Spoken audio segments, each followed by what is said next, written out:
சொல்லிட்டேன். இங்க பாருங்க, இந்த மாசம் நம்ம ஜூன் மாசம்.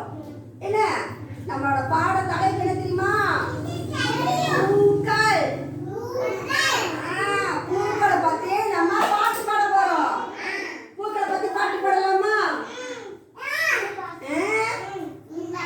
அப்ப என்ன பாட்டு தெரியுது சொல்லவா? மல்லிகைப்பூவை பத்தி பாட போறோம், ரோஜா பூவை பத்தி பாட போறோம், செம்பருத்தி பூவை பத்தி பாட போறோம். இல்ல அத பத்தி செம்பருத்தி பத்தி பாட்டு பாடுறோம். சொல்லி கொடுக்குறது ஓகேவா?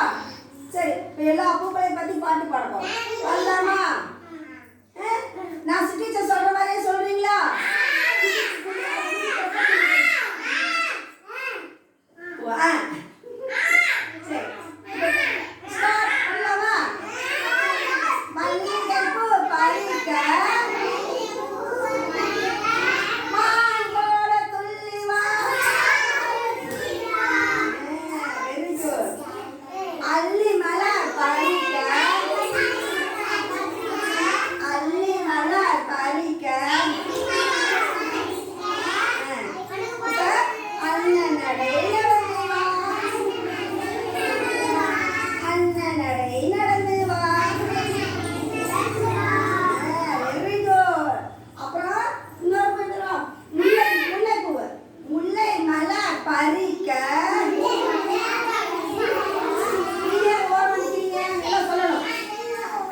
முல்லை